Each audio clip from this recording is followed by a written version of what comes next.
G'day guys, Joel mate, Big J here. Welcome to another edition of Aussie Boxing Talk, and I've got an interesting one for you today.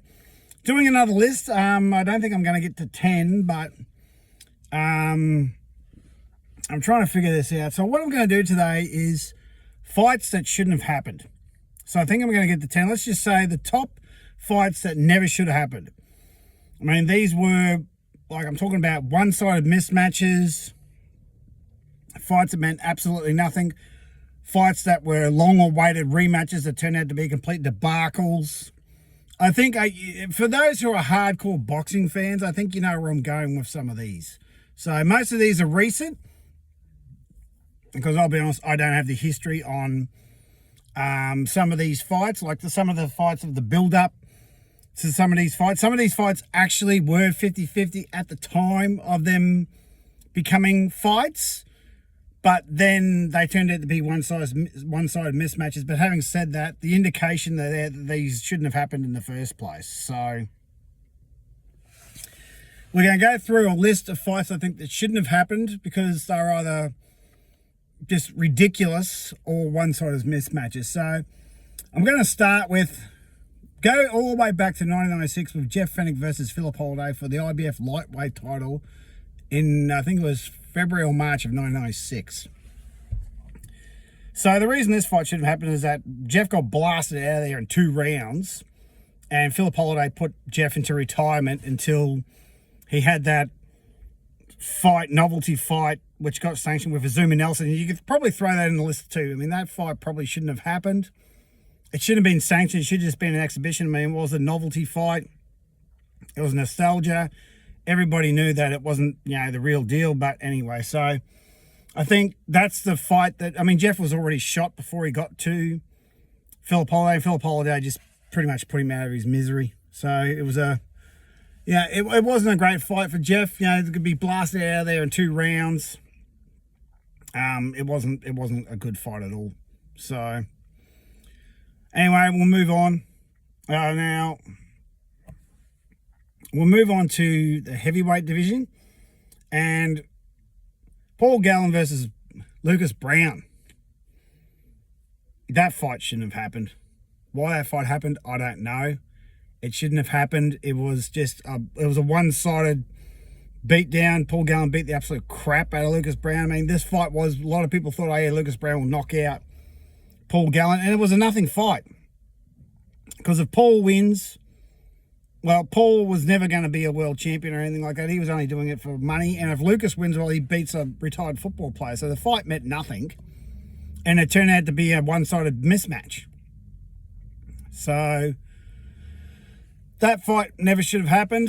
The next one, it really shouldn't have happened. Anthony Mundine versus Lester Ellis in 2002. So Lester Ellis was 36, coming off a 6-year retirement because he hadn't fought since 1906 after, I think, the last time Kelvin Grove beat him. And Lester Ellis was in no physical condition to take this fight. He was drunk. He was not in shape. He was all messed up. From reports, there was a 60 Minutes report on the fight saying that he was drunk and out of shape. And he never fought at super middleweight. He never fought. He was a super featherweight, a lightweight. He never fought at that weight.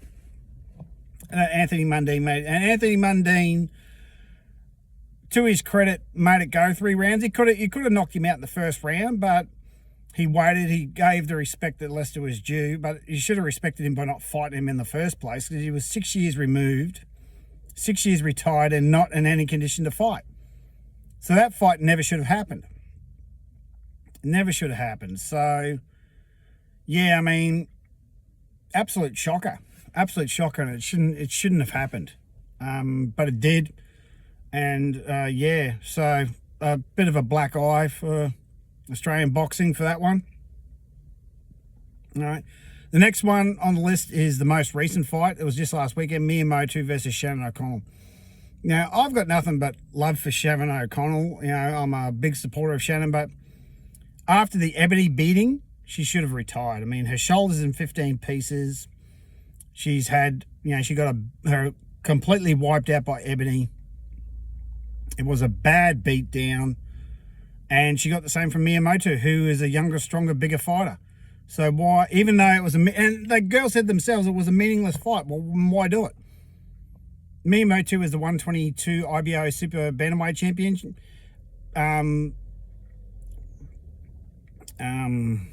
Shannon O'Connell competes at not middleweight, bantamweight, so 118.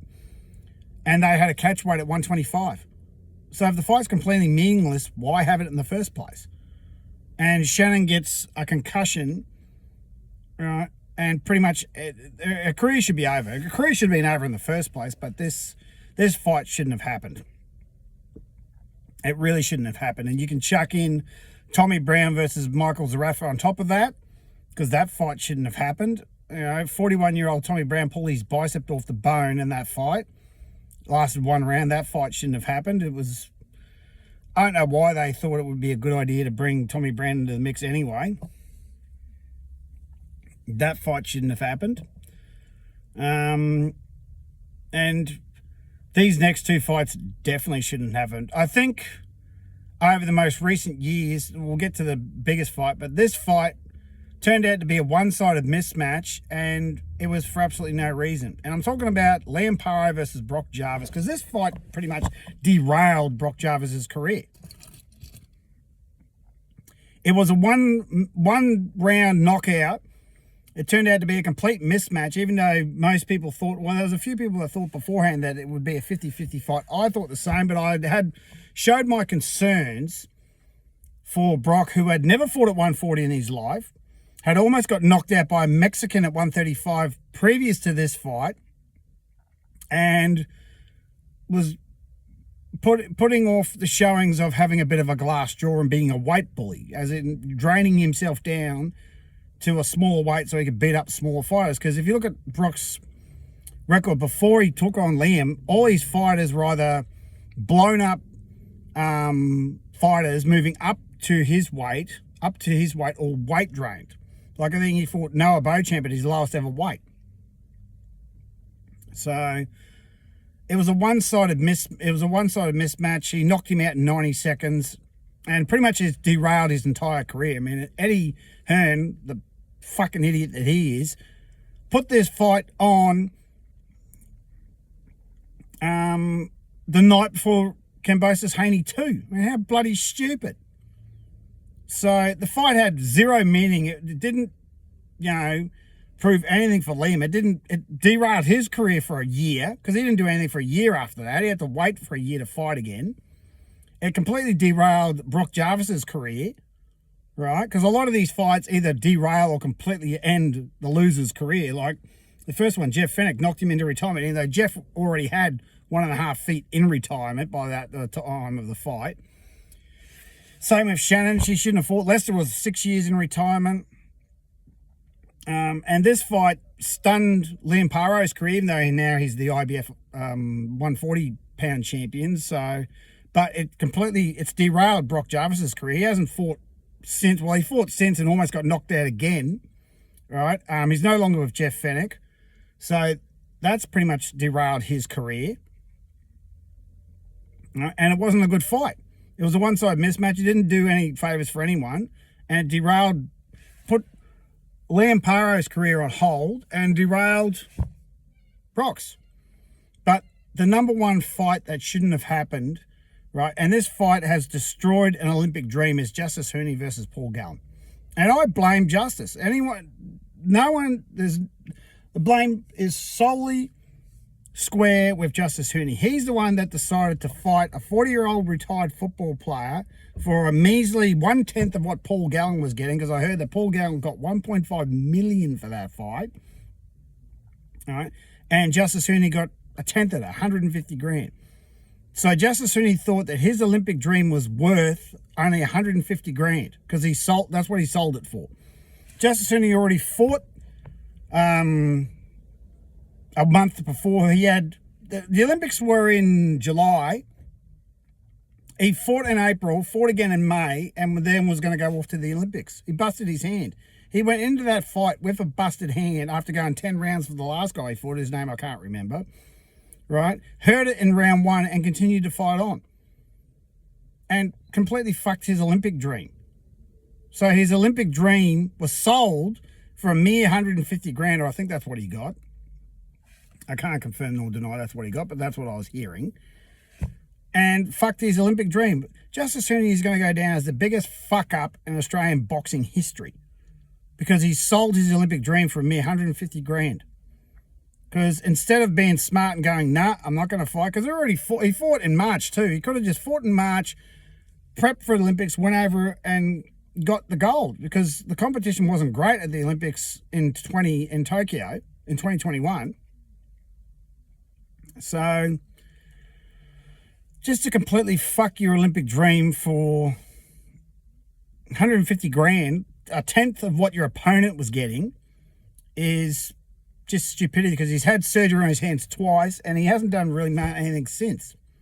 So yes, he keeps winning, but his level of competition's not that great. He's basically fighting blown up cruiserweights and he can't knock them out.